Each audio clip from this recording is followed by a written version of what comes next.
TV में मुजाहिद वेलवी आपको खुशामदीद कहता है कि सारी नज़रें तो इस वक्त इस्लामाबाद, लाहौर, वज़ीर आज़म के दौरे, नवाज शरीफ की वापसी पर थीं कि आज दोपहर को तकरीबन 2 बजे एक टारगेट ही कहेंगे, ये कहना मुश्किल है कि वो ख़ुदकश हमला था, लेकिन टारगेटेड ज़रूर था। और कन्फ्यूशियस यूनिवर्सिटी जो इंस्टीट्यूट है कराची यूनिवर्सिटी में, उसकी वैन थी। उस वैन में जब जो टीचर थे या लोग जब चढ़ रहे थे तो उस वक्त उसमें अचानक धमाका होता है। जो एक खातून को दिखाया जा रहा है फुटेज में, कहा यह जा रहा है कि ये खातून खड़ी थी और जैसे ही वैन करीब आई वो पूरा एक देखते हैं कि एक उससे धमाके से पूरा धुआं ही धुआं फैल गया, आग ही आग फैल गई। और यकीनन जो उस वक्त चीखें और जो लोगों के जाबाक होने वालों के जो आपने देखे होंगे कैसे कैसे मनाज़र वहाँ पर दिखा रहे थे हमारे रिपोर्टर्स। और इस हवाले से पुलिस मुख्तलिफ़ दावे कर रही है, हमारी रिपोर्टर्स टीम भी मुख्तलिफ़ दावे कर रही है।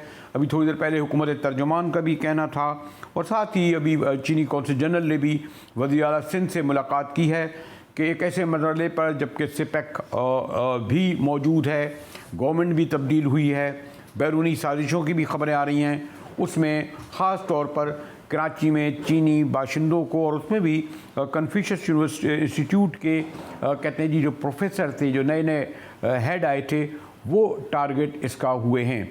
अभी तक वैसे तो आमतौर पर कहा जाता है कि कालादम एक आध तंजीम ने लिया है, लेकिन कंफर्म नहीं हो रहे, मुख्तलिफ दावे किए जा रहे हैं। लेकिन उसके फ़ौरन बाद जो पुलिस चीफ यानी जो IG मेमन से गुलाम नबी मेमन से मालूम किया गया कि तहकीकात किस नतीजे पर पहुँची हैं, तो उन्होंने इंतहाई मोहतात अंदाज में जवाब दिया। इन्वेस्टिगेशन करने दें, इंशाल्लाह जो भी इसमें फैक्ट्स होंगे आपको बता देंगे। अच्छा सर, ये बता दीजिए कहाँ से आ रहे थे और कहाँ जा रहे थे? ये लैंग्वेज सेंटर भी है, ये आ कहाँ से रहे थे और ये क्या ID डिवाइस इस्तेमाल हुई है इसके अंदर, ये बताइएगा थोड़ा सा। देखिए, मैं जिस तरह पहले कहा कि एक अव्वल वक्त है कि मैं आपको बताऊँ, हमारी टेक्निकल टीम यहाँ पे लगी हुई है, वो इंशाल्लाह इस पे हमें डिटेल में बताएगी और जो भी डिटेल आएंगे हम आपके साथ शेयर करेंगे।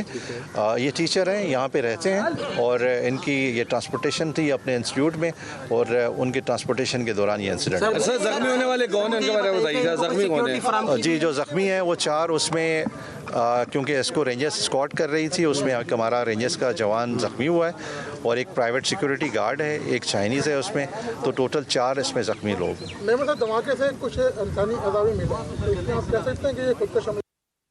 आपने उनका पुलिस के जो चीफ हैं उनका कमेंट सुना, लेकिन बहरहाल ये भी अपनी जगह हैरत की बात है कि आमतौर पर जब चीनी, वो भी ख़ास तौर पर एक इंस्टीट्यूट जहाँ पढ़ाया जाता है, उसकी वैन जब चलती है तो बज़ाहिर ऐसा नहीं लगा कि उसके आगे पीछे कोई पुलिस वैन थी या कोई पुलिस एस्कॉर्ट था। वो आप देखेंगे अगर कि बिल्कुल वो वैन के आगे पीछे कुछ नहीं आ रहा और ये खातून ख़ास मशकूक हालत में खड़ी नज़र आ रही हैं। और उसके फ़ौरन बाद आप ये देखें ना कि ये जो धमाका होता है, इसलिए अगर हमारे पुलिस चीफ का ये कहना कि कराची यूनिवर्सिटी और उसके अतराफ़ में पुलिस की सख्त सिक्योरिटी थी, जबकि उन्हें इल्म था और इल्म है कि ये जो कन्फ्यूशियस यूनिवर्सिटी है, यहाँ पर चीनी ज़बान पढ़ाई जाती है, ख़ासी बड़ी तादाद में चीनी वहाँ रहते हैं और बाहर से भी आते हैं। इस लिहाज से एक बार फिर बहरहाल पुलिस सिक्योरिटी का जो लैप्स है वो सवालिया निशान तो उठाएगा। हुकूमत सिंध के तर्जुमान इंफॉर्मेशन के तर्जुमान मुर्तज़ा वहाब ने वज़ीर आला सिंध के तर्जुमानी करते हुए जो मौक़िफ़ बयान किया, ज़रा उसको भी सुन लीजिए। उनके खिलाफ कार्रवाई की जाएगी और जो भी नेटवर्क है उसको अनर्थ किया जाएगा और तफसीलात फिर मीडिया के साथ शेयर कर जाएगी। जामिया कराची के गेट पे लगे वॉकिंग गेट खराब हैं, उससे तलबा गुजर के नहीं आ रहे हैं, तो ये क्या सिक्योरिटी है सर जामिया कराची की? मतलब हज़ारों बच्चे यहाँ पे पढ़ते हैं, यहाँ पे खुद कुछ हमला हो जाता है, इससे आप नहीं समझते सिक्योरिटी कितना बड़ा लैप्स है? मैं समझता हूँ इस शहर ने बड़ी कुर्बानियाँ देखी हैं, बड़ी मुश्किलात फेस की हैं और इस शहर का ये मुर्तज़ा वहाब हुकूमत सिंध के तर्जुमान कुछ वजाहत तो दे रहे थे, लेकिन जैसे मैंने कहा कि बड़ा हसास मामला है। ख़ास तौर पर चीनी बाशिंदों को जिस तरीके से हलाक किया गया, टारगेट बनाया गया। हमारे साथ ब्यूरो चीफ ज़िले हैदर मौजूद हैं। ज़िले जो अभी तक कई घंटे हो गए हैं और पुलिस चीफ तो खैर एक बड़े मोहतात अल्फाज में ये कह रहे थे कि जनाब अभी तक हम किस नतीजे में नहीं पहुँचे हैं। फिर हुकूमत तर्जुमान वो भी ख़ासतौर पर आपने देखा होगा कि फ़ौरन ही चीनी कौंसल जनरल मिस्टर ली वज़ीर आला सिंध से भी मिलते हैं। मैं हमारे इस्लामाबाद के ज़राए ब्यूरो कह रहे हैं कि वज़ारत सेक्रेटरी ख़ारजा भी इस मामले में बहुत गहरी नज़र रखे हुए और कुछ देर बाद वो अपना शायद सरकारी तौर पर अपना जो है मौक़िफ़ भी बयान करें। लेकिन ये मुझे बताइए कि ज़िले आम तौर पर जो नज़र आ रहा है, बजाय तो उसमें खातून नज़र आ रही हैं और उनके साथ ये हम ये देखते हैं कि वो धमाका हुआ, तो इसको कुछ खुदकश हमला भी कहा जा रहा है, टारगेट भी कहा जा रहा है। आपका क्या ऑब्जर्वेशन है ज़िले हैदर? जी बिल्कुल अफसोसनाक वाक़या जामा कराची में जो हुआ है। 1:52 पे ये एक धमाका हुआ है। धमाके की नौइयत बड़ी शदीद थी, दूर दूर तक इसकी आवाज़ सुनाई दी थी। इब्तदाई तौर पे जब वहाँ पे लोग पहुँचे हैं, तफ्तीशी टीमें पहुँची हैं, कराची पुलिस चीफ हैं, DIG ईस्ट हैं, तो पहले ये बताया गया कि ये धमाका जो है वो खुदकुश था और किसी खातून, बुर्कापोश खातून थी, वो गाड़ी से टकराई हैं और उसके नतीजे में धमाका हुआ है। 3 चीनी बाशिंदे और एक जो है वो पाकिस्तानी शहरी जो इस वाक़े में जावक हुआ है। लेकिन अब ये बताया जा रहा है कि ये जो धमाका है ये खुदकुश धमाका नहीं था, बल्कि ये प्लांटेड डिवाइस के जरिए किया गया था और टारगेट जो है वो चीनी बाशिंदे थे। लेकिन दिल्ली ये जो अभी मैं देख रहा था कि IG पुलिस हैं, पुलिस जो हैं वो यानी मेरा ख्याल है कि अब इतनी टेक्नोलॉजी आ गई है, कई घंटे गुजरने के बाद इस बात का तयन ना कर सके। मैं कोई सिक्योरिटी लैब्स की बात नहीं करूँगा कि वो हुआ या नहीं हुआ, लेकिन उनका इसके बारे में वाज़े बयान ना देना यकीनन ये मुश्किल काम भी है, क्योंकि ऊपर भी जवाबदेह होना होता है। शायद ये सबब हो। जी शुरू में ये कहा गया था कि ये खुदकुश धमाका है, क्योंकि वहाँ पे कुछ लोगों की बॉडीज़, एक मोटरसाइकिल जो है वो गिरी हुई थी जो तबाह थी बिल्कुल, तो उससे ही अंदाज़ा लगाया गया था कि ये खुदकुश हो सकता है। लेकिन जब हमने ये देखा कराची में से कबल भी कई इस तरह के धमाके देखे गए हैं, अफसोसनाक वाक़यात हुए हैं जिसमें खुदकुश हमले भी किए गए हैं, ऑफिशियल्स पे, पुलिस ऑफिशियल्स पे किए गए हैं, मजहबी जमातों पर किए गए हैं और जलसे जुलूसों पर भी किए गए। तो उसमें खुदकुश हमला आवर के जो बॉडी पार्ट्स हैं वो दूर तक बिखरे होते हैं, ख़ासतौर पर उनका सर जो है वो सही सलामत होता है, क्योंकि जब खुदकुश हमला आवर होता है वो अपने जिस्म पे जैकेट बांधता है और जब उसको ब्लास्ट करता है तो उससे ऊपर की तरफ प्रेशर रखता है और उसका सर जो है वो दूर जा गिरता है, जो कि महफूज होता है और उसके ज़रिए ही ये पता लगाया जाता है कि ये धमाका जो है वो खुदकुश है। लेकिन यहाँ पे इस पर नौइयत कुछ मुख्तलिफ है, इसमें कोई इस तरह की चीज़ नहीं मिली है तफ्तीशी काम को कि सर या कोई बॉडी का दूसरा हिस्सा जो है वो वहाँ पर मिले। ज़िले का आपको यकीन याद होगा कि जो कराची में जो 2 बड़े वाक़े हुए, गालिबन एक कराची स्टॉक एक्सचेंज में हुआ, एक और वाक़या हुआ जिसमें टारगेट उनके खुद कौंसल खाने पे हुआ, जो यानी आम तौर पर यहाँ बल्कि ख़ास तौर पर जो मकरान में गवादर में जो टारगेटेड हुए हैं उनमें चीनी बाशिंदे ख़ासी तादाद में जाँ बहक हुए। उसमें अमूमी तौर पर बलूचिस्तान की जो लिबरेशन तंजीमें हैं, कभी कोई कालादम BLA, कभी कालादम BRA, कभी कोई और फिर कभी कभी ऐसा भी देखने में आया कि TTP, कोई लश्कर सिपा। लेकिन ख़ास तौर पर चीनियों के हवाले से बलूचिस्तान की ही मुसल्लह तंजीमें इसकी ज़िम्मेदारी कबूल करती रही हैं। मुख्तलिफ़ सोशल मीडिया पे या कुछ जगह किया जा रहा है, लेकिन वादे तौर पर गालिबन किसी ने ऐसा नहीं लगा कि इसको कबूल किया हो। आपके पास क्या इत्तला है इसकी ज़िले? जी देखिए, 2 इस तरह के वाक़यात जो हमारी नज़रों से कराची में गुजरे जो कि बड़े वाक़यात हैं। वैसे तो छोटे बड़े बहुत वाक़यात हैं। एक चाइनीज़ कॉन्सुलेट पे हुआ था, बड़ा वाक़या हुआ था, कई घंटे तक फायरिंग का तबादला हुआ था, उसमें ज़िम्मेदारी कबूल की थी बलूच लिबरेशन आर्मी ने और उनकी फ़ोर्स ने। एक स्टॉक एक्सचेंज में भी इसी तरह का एक वाक़या हुआ था, उसमें भी ये ज़िम्मेदारी जो है वो बलूच लिबरेशन आर्मी ने ही कबूल की थी। लेकिन अब तक जो है इसमें किसी भी कलदम तंजीम ने अपनी इसमें ज़िम्मेदारी कबूल नहीं करी। लेकिन देखा यही गया है कि जब तक पूरी मालूमात उनको नहीं मिलती है उसके बाद वो ज़िम्मेदारी कबूल करते हैं। बाकायदा ना सिर्फ ज़िम्मेदारी कबूल करते हैं बल्कि उन अफराद की तस्वीर भी शाया की जाती हैं जो कि इसमें मुलव्विस होते हैं। चलिए, अभी थोड़ी देर पहले चीनी कौंसल मिस्टर ली वज़ीर आला सिंध से मुलाकात की है और हमारे ब्यूरो चीफ कह रहे थे कि वज़ारत ख़ारजा का राब्ते में है चीनी सफारतखाने से, क्योंकि जिस तरह ये टारगेट किया गया है वो कोई उसको बहुत ही कोई नॉर्मल मामूल के मुताबिक नहीं रह सकता। आपको इल्म है इस वक्त सिपेक के हवाले से भी बहुत सारे तहफ़्फ़ुज़ात का इज़हार चीनी गवर्नमेंट कर रही है और फिर चीनी सिपेक को मज़ीद फ़रोग़ देने के हवाले से भी, फिर बैरूनी साजिशों का भी शोर होगा है अपोजिशन की जानिब से भी, यानी पुरानी जो हुकूमत की जानिब से भी। तो ये जो है इस पस मंज़र में देखें तो ये ख़ासा सीरियस जो है ये वाक़या है ज़िले। जी देखिए, बीच में ये धमाके जो हैं चाइनीज़ पे ये रुक गए थे, लेकिन अब इसमें ऐसा लगता है कि क्योंकि सी पैक काफ़ी अरसे से, आपको जैसा ज़्यादा पता है कि ये सी पैक जो है काफ़ी अरसे से पेंडिंग में है, सुस्त रवि का शिकार है।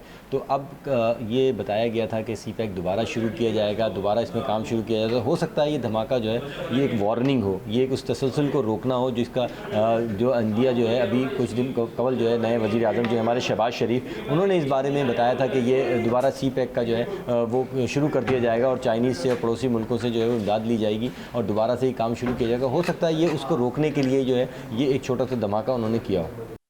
शुक्रिया हैदर, आप जैसे मैंने कहा हमें बता रहे थे कि इस खुदकश धमाके के हवाले से, और उन्होंने बताया कि ये उस तरह का खुदकश धमाका नहीं है बल्कि एक नया जो इस्तेमाल किया जा रहा है मवाद उसको रख दिया जाता है। फिर जो ये अभी तक वाज़े तौर नहीं बताया जा सका कि ये कौन इसके पीछे हाथ, तंजीम, ग्रुप या लश्कर है। हमारे साथ रहिएगा, मिलते हैं एक ब्रेक के बाद और मज़ीद गुफ्तगू करेंगे अपना सीनियर तजनिगारों से कि वो इस वाक़े को बल्कि साने को किस तरह देखते हैं।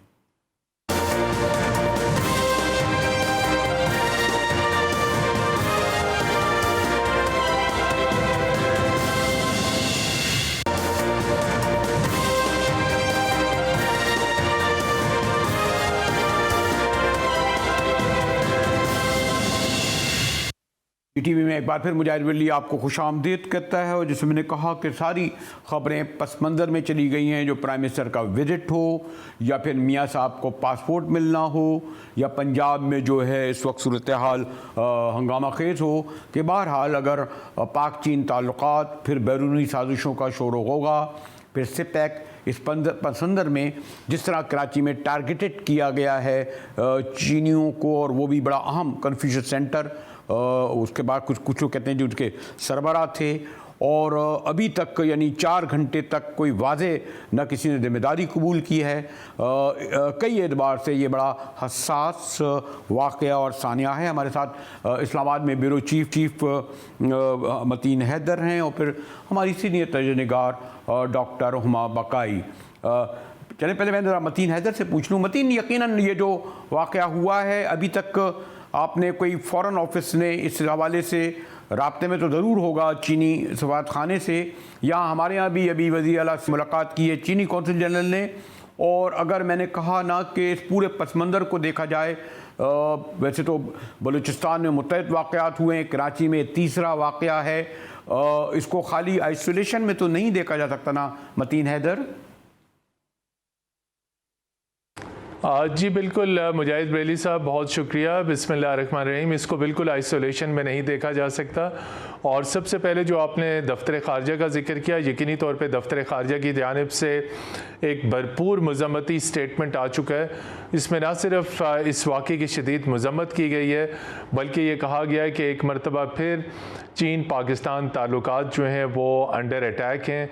वो क़ुव्वतें, वो दुश्मन जिनको पाकिस्तान और चीन की दोस्ती नहीं भाती, एक नज़र नहीं भाती, वो क़ुव्वतें एक मरतबा फिर पैकार हैं, बरसरे पैकार हैं। ताहम तर्जमान दफ्तर ख़ारजा ने वाज़े किया कि इस किस्म के वाक़यात पाकिस्तान और चीन के ताल्लुकात को मुतज़लज़ल नहीं कर सकते। ये ताल्लुकात मज़बूत हैं और मज़बूत रहेंगे। और इस वाक़े में पाकिस्तानी दफ्तर ख़ारजा में जो अफराद जाँ बहक हुए हैं उनके लवाहिकीन के साथ इज़हार ताज़ियत किया है।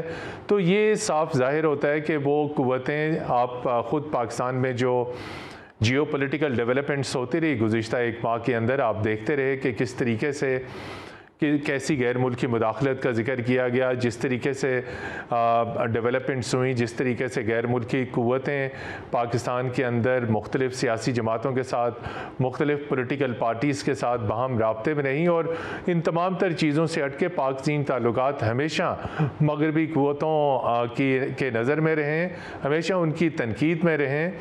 और अगरचे के मुख्तलिफ़ दहशत गर्द ग्रुपों पर इसका मलबा डाल दिया जाता है, लेकिन इस किस्म किस्म के वाक़यात के यकीनी तौर पे ताने बाने बाहर मिलते हैं और इसकी कड़ियाँ बाहर जाती हैं। हमें इस वक्त जो सबसे अहम नुक्ता है कि इसलिए कि पाकिस्तान और चीन के ताल्लुकात इस वक्त स्पॉटलाइट में हैं, हमें पूरे पाकिस्तान के अंदर चीनी बाशिंदों की स्पेशली जो ख़ास प्रोजेक्ट्स के ऊपर काम कर रहे हैं कन्फ्यूशियस इंस्टीट्यूट्स में, और कन्फ्यूशियस इंस्टीट्यूट बरेलवी साहब पाकिस्तान की तमाम बड़ी बड़ी जामियात में बनाए गए हैं, हमें उनका ख्याल रखना है, चीनी प्रोजेक्ट्स का ख्याल रखना है। आपने इससे पहले देखा गुज़िश्ता बरस दासू में इंतहाई अंदोनाक अफसोसनाक वाक़या हुआ, उसके बाद और कई वाक़यात हुए और कराची में ख़ुद चीनी कॉन्सुलेट के ऊपर हमला किया गया। तो हमें अपने पूरा जो चीनियों के लिए सिक्योरिटी का निज़ाम है उसे एक मरतबा फिर रिव्यू करना है, चीनी प्रोजेक्ट्स की, चीनी इदारों की। जी मतीन, ज़रा मैं डॉक्टर साहब आप तो क्योंकि जहाँ पढ़ाने जाती हैं वो गालिबन रास्ते में ही आता है कराची यूनिवर्सिटी से मुल्क जो आपका इंस्टीट्यूट है, और मुझे ज़रा थोड़ी हैरत इस बात की हो रही थी कि जो हमने टीवी पे फुटेज देखी है, आमतौर पर जो सूरत हाल है इस वक्त और हमेशा रहती है उसमें जहाँ जिसमें चीनी और ख़ास तौर पर बड़े जो अहम लोग हैं, यानी वैसे तो हर चीनी बाशिंदे को भी हिदायत भी होती है, वो केयरफुल भी होता है। मैंने देखा कोई उनको, मैं जिम्मेदारी नहीं डालना चाहता खुदा ना करे, लेकिन कुछ सिक्योरिटी लैब इस मानों में कि ना कोई गार्ड नज़र नहीं आ रहा था, कोई पुलिस फॉलो करती हुई नज़र नहीं आ रही थी। तो जो मनाजिर हम देख रहे हैं वो सिक्योरिटी लैब अपनी जगह, और आपका ये आपको इल्म है कि ये सेंटर की कितनी अहमियत है जो टारगेट किया गया है। तो जिस तरह मतीन कह रहे थे पाक चाइना ताल्लुकात के हवाले से, और चीनियों ने हर तरह की कुर्बानियाँ हमारे लिए दी हैं, सिपेक तो है ही बहुत बड़ा उनकी एक फाइनेंशियल उस पर, लेकिन ज़ाती जानी कुर्बानियाँ बड़ी दी हैं। गवादर में देखें, मकरान में देखें, खुद कराची में देखें। डॉक्टर साहिबा देखिए, ये तो आप बिल्कुल बजा कह रहे हैं कि कराची यूनिवर्सिटी में एब्सोलूट पैनिक था। मैं जिस इदारे से मुंसलिक हूँ, मुझे बहुत सारे वालिदैन के फ़ोन्स आए जो ज़ाहिर है कि परेशान हो गए थे, क्योंकि बिल्कुल मुंसलिक है ये जगह। लेकिन देखिए, ये इंस्टीट्यूट तो एकेडमिक इंस्टीट्यूट था ना, यहाँ पर तालीम दी जाती है चाइनीज़ कल्चर के बारे में और लैंग्वेज की क्लासेस होती हैं। तो अहम बात यह है कि जो नए डायरेक्टर वहाँ पर अपॉइंट हुए थे वो जाँ बहक हुए। अच्छा। इस इंसिडेंट में 2 चाइनीज टीचर्स भी इसमें मारे गए, और सिर्फ एक मोटरसाइकिल पर रेंजर्स या पुलिस इनके साथ एज सिक्योरिटी थी, क्योंकि ये जहाँ इनकी रिहाइश है वहाँ से ये सेंटर में आ रहे थे क्लासेस के लिए या जिस काम के लिए भी आ रहे होंगे। वो रेंजर्स के एहलकार की भी सुनने में आ रहा है कि शहादत हुई है।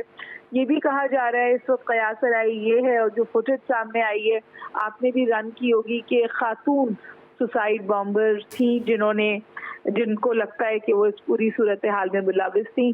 तो ये तमाम बातें तो बिल्कुल सही है कि इसको टारगेट करके रेकी कर फिर ये चीज़ सामने आई है, लेकिन इससे और भी चीज़ें मेरा ख्याल है ताने बाने इसके जुड़ते हैं। इसका सबसे अहम जो मैं समझती हूँ सूरत हाल जुड़ती है वो अफगानिस्तान है, क्योंकि वहाँ से ये प्रोलिफरेशन हमारे यहाँ होती है, चाहे जिस कालादम जमात का नाम लिया जा रहा है वो हो, चाहे तहरीक तालिबान पाकिस्तान हो। और इस वक्त इस साल हमारे ताल्लुकात मखदूश हुए हैं इस हवाले से अफगान हुकूमत से। जब हालात बहुत ख़राब थे, जिसका आप भी हवाला दे रहे थे, तो एक नेक्सस क्रिएट हुआ था, या एक नेक्सस कहा जाता था जो कराची, क्वेटा, काबुल, ये वो नेक्सस था टेररिज्म का जो बहुत फाल था, और यहाँ पे जिसके तहत इस तरह के वाक़यात होते थे। तो मेरी फिक्र ये है कि क्या ये नेक्सस रिवाइव हो रहा है, और अगर ऐसा हो रहा है तो हमें वाकई सिक्योरिटी अलर्ट पे जाना चाहिए। चाइनीज टारगेट हुए, इंतहाई अफसोस की बात है, प्राइम मिनिस्टर ने भी इसके हवाले से बात की है। चीफ मिनिस्टर चले गए हैं चाइनीज काउंसिल जनरल से मिलने और ताज़ियत करने, लेकिन अहम बात यह है कि अगर ये नेक्सस रिवाइव हुआ है तो फिर इसका इदराक करने की ज़रूरत है, क्योंकि ये बहुत ख़तरनाक बात है। जी मतीन नज़र, डॉक्टर साहबा ने ज़रा और उसको ब्रॉडर कैनवस में देखा है, और आपको भी इल्म है कि बदकिस्मती थे जब मुल्क में पॉलिटिकल क्राइसिस हो, और यानी पंजाब में तो कोई हुकूमत ही नहीं है, और वज़ीर दाखिला भी एक ट्रांजेक्शन में रहे हमारे, तो यानी जो हमारी जो पुलिस हों, सिक्योरिटी के इदारे हों, जब वो सियासी मामलात पर पूरी उनकी तवज्जो हो और मामूल के मुताबिक फिर वो सिक्योरिटी इदारे और एजेंसियां जिनकी जिम्मेदारी है, ख़ास तौर पर ये जो चंद मुल्क तो बड़े अहम हैं हमारी, चंद क्या अव्वल तो कोई भी सफारतखाना हो आप तो जानते हैं उसका यहाँ होना रहना कितना अहम होता है हमारे मुल्क के लिए, माली तौर पर भी, सिक्योरिटी के एतबार से भी, नेशनल इंटरेस्ट में भी। और चाइना तो मैं ख़ास सर फहरिस्त उसमें आता है। इसलिए भी एक मेरा ये ख्याल है कि नेग्लिजेंस तो हुई है। फिर मैं बड़े मोहतात अल्फाज में कहूँगा कि सियासी बहरान हो और ख़ासतौर जो इस क्राइसिस मुल्क में चल रहा है उसमें हम शायद उतनी तवज्जो नहीं दे पा रहे, और ये एक बड़ा वार्निंग है, सिग्नल है। क्यों मतीन?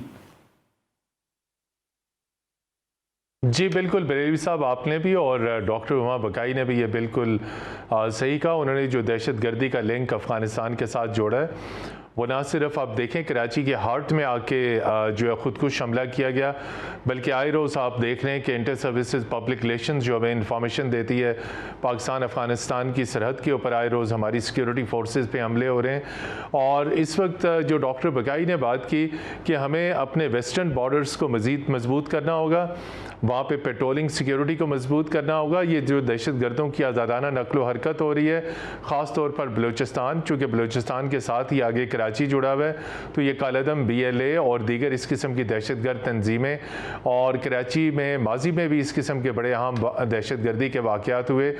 तो बरेलवी साहब आपका नुक्ता बिल्कुल सही है। बहुत अफसोस की बात है कि सियासी बहरान के होते हुए हर किस्म की अटेंशन पूरी कौम की सिक्योरिटी इदारों की सारी तमाम तर तवज्जो इस सियासी जोड़ तोड़ की तरफ चली गई, और इस तरफ हम चीनियों की सिक्योरिटी, उनके प्रोजेक्ट्स, और ये बिल्कुल एक सॉफ्ट टारगेट ढूंढा गया है चूँकि कभी तवक्को नहीं थी।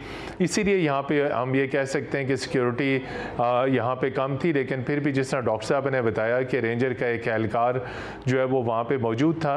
तो अभी इसके बाद हमें फिर अभी सबक हासिल करने की ज़रूरत है, हमें लर्न करने की ज़रूरत है कि पॉलिटिकल क्राइसिस एक तरफ, और आपने बिल्कुल सही कहा, चाहे वो अमेरिका के साथ ताल्लुकात हों, चीन हो, ईरान हो, सऊदी अरब हो, तुर्की हो, किसी भी मुल्क का कोई कौंसलेट सफारतखाना वो इंतहाई अहम है। और ऐसे नाजुक हालात में जब पाकिस्तान जिन नाजुक हालात से गुजर रहा है, इस किस्म के वाक़यात यकीनी तौर पर नई जो मखलूत हुकूमत है उसके लिए बड़े संगीन चैलेंजेस जो है वो पैदा करेगी। और ख़ास तौर पर CPEC और चीन की जो पाकिस्तान में इन्वेस्टमेंट है और चीन पाकिस्तान की जो दोस्ती है, जो सफारती ताल्लुकात हैं, जिस तरीके से आपने बिल्कुल सही कहा कि चाहे जो अप्स एंड डाउन हो, चीन ने कभी भी किसी इस किस्म के वाक़यात को पाक चीन ताल्लुकात के ऊपर असरअंदाज नहीं होने दिया। हमें ख़ुद इसको रियलाइज़ करना चाहिए, सिक्योरिटी का असर नौ जायज़ा लेना चाहिए, और वफाकी और सूबाई जो इंटेलिजेंस इदारे हैं, जो काउंटर टेररिज्म है, जो इंटेलिजेंस एजेंसीज़ हैं, सिविल मिलिट्री, एक मरतबा फिर हमें उन स्लीपर सेल्स को, उन दहशत गर्दों के जो छुपे हुए ठिकाने, उनके जो सीक्रेट सेल्स हैं कराची के अंदर और उनका जो कनेक्शन है बलूचिस्तान और अफ़गानिस्तान के साथ, उसको हमें काटना होगा, फौरी कार्रवाई करनी होगी। अगर हम फौरी कार्रवाई ना करी तो आइंदा आने वाले दिनों, हफ्तों और महीनों में इस किस्म के वाक़यात खुदा न खास्ता मज़ीद देखने को मिल सकते हैं। इसलिए कि ये जो सॉफ्ट टारगेट्स हैं, specially cultural centre, language centre, Islamabad में भी चीनियों का एक कल्चरल सेंटर है, पूरे पाकिस्तान में इनके कन्फ्यूशियस इंस्टीट्यूट्स हैं, तो इन कन्फ्यूशियस इंस्टीट्यूट्स या कल्चर सेंटर्स ये हमेशा सॉफ्ट टारगेट्स होते हैं, क्योंकि बाकी जगहों के ऊपर तो सिक्योरिटी इंतहाई सख्त होती है। डॉक्टर हुमा और मतीन हैदर से हमारी गुफ्तगू जारी है। मिलते हैं एक छोटे से ब्रेक के बाद।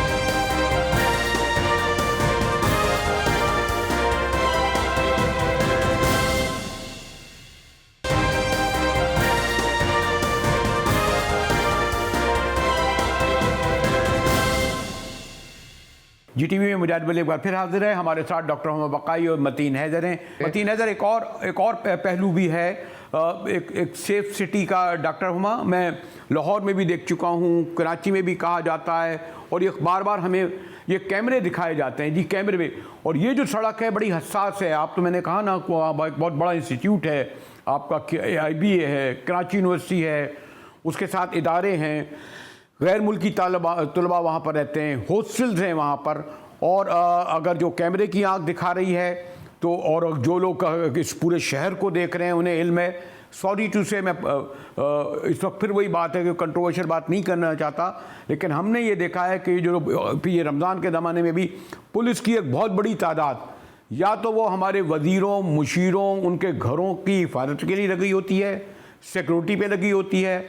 फिर बदकिस्मती से ये भी है कि उनकी तवज्जो उस बेचारे मोटरसाइकिल वाले पर होती है जिसके पास पेपर नहीं है, जिसके पास लाइट नहीं है, लोगों के जो शीशे गुजार रहे हैं। यानी हम सारी कार्रवाई पुलिस की आप और हम लोग देखते रहते हैं कराची में। तो ये वाली बात भी इस वक्त तवज्जो की है कि ये तो वो इन लोगों ने जिन्होंने ये टारगेट किया है, सब जानते हैं उन्होंने बिल्कुल एक रेकी की होगी, बिल्कुल कई दिन की होगी, बड़े बहुत ही जो हादसा ये साना नज़र आ रहा है, डॉक्टर साहब आपने भी देखा होगा, उन्होंने एक्यूरेट मेखाने टारगेट किया है और सेफ पैसेज उनको मिला है जिन्होंने ये किया हो, या उस खातून को भी अगर कोई लाया गया होगा। वो सब चीज़ें कोई मामूली नौयत की नहीं है, is well planned. Doctor Huma, देखिए, मैं आपसे गुजारिश करूं, मैं आप जो कुछ आप फरमा रहे हैं बिल्कुल बजा है, और मतीन हैदर साहब ने भी सही बात की कि जो एकेडमिक इंस्टीट्यूशंस होते हैं वो हार्ड टारगेट्स नहीं होते, वो वहाँ वनरेबिलिटी हाई होती है। और कराची यूनिवर्सिटी में जो तलबा की तादाद है, इसके बावजूद चेक पोस्ट वगैरह हैं, रेंजर्स डिप्लॉयड हैं, लेकिन टेररिज्म का एक मसला है। आप 10 अटैक्स रोकें तो उसके बारे में कोई बात नहीं करता, लेकिन एक दफ़ा जब कोई कामयाब हो जाता है तो फिर समझिए जो कुछ हो रहा होता है इससे पानी फिर जाता है। मेरा ज़ाती ख्याल है कि अगर हम फिगर्स भी देख लें जो मोतबर इदारों ने दिए हैं, तो खासे टेरर आउटफिट, स्लीपिंग सेल्स, इनको टारगेट किया गया है बॉर्डर एरियाज में भी, क्वेटा में भी और कराची में भी। अब जब आप किसी खातून को इस्तेमाल करते हैं तो वहाँ पर एक ब्लाइंड स्पॉट होता है। खातून कदर आसानी से चेक पोस्ट से भी गुजर जाती हैं, कुछ हमारी कल्चरल सेंसिटिविटीज़ और सेंसिबिलिटीज़ भी हैं। और दूसरी बड़ी मेरे ख्याल है जो ज़्यादा अहम बात है वो ये कि मैं इसको लैप्स नहीं समझती, क्योंकि दुनिया में कहीं भी जो सबसे सोफिस्टिकेटेड तरीक़ाकार है टेररिज्म को रोकने का, वहाँ सुसाइड बॉम्बिंग को रोकने का बहुत मुश्किल काम है। और इसको इजरायली भी मानते हैं, इसको सब लोग मानते हैं कि अगर कोई सुसाइड अटैक कर रहा है ना, और अगर ये सुसाइड अटैक था और उस खातून ने अपने आप को ब्लो किया है, तो फिर मैं समझती हूँ कि इसको रोकना नेक्स्ट टू इम्पॉसिबल होता है, चाहे जितनी भी फाल हो आपकी फायर वॉल अगेंस्ट टेररिज्म। इसीलिए मैं गुजारिश करूँ कि जो नेक्सस है उसको देखने की जरूरत है। ये खातून अहम नहीं है, इस खातून के पीछे जो कार फरमा थे वो देखने की जरूरत। शुक्रिया डॉक्टर हुमा बकाई और मतीन हैदर से हमारी गुफ्तगू हो रही थी। और मैंने जैसे कहा कि बड़ा जो ये वाक़या, बल्कि जिसे मैं सानिया कहूँगा, कई एतबार से, खाली इसको नेशनल सिक्योरिटी के एतबार से नहीं, बाकी पाक चीन ताल्लुकात और इस वक्त जो मुल्क किस क्राइसिस से गुजर रहा है, ख़ास तौर पर जो पॉलिटिकल सिचुएशन है, उसमें बड़ी अहमियत का हामिल। इसी के साथ ही GTV से मुजाहिद बेलवी को इजाज़त दीजिए।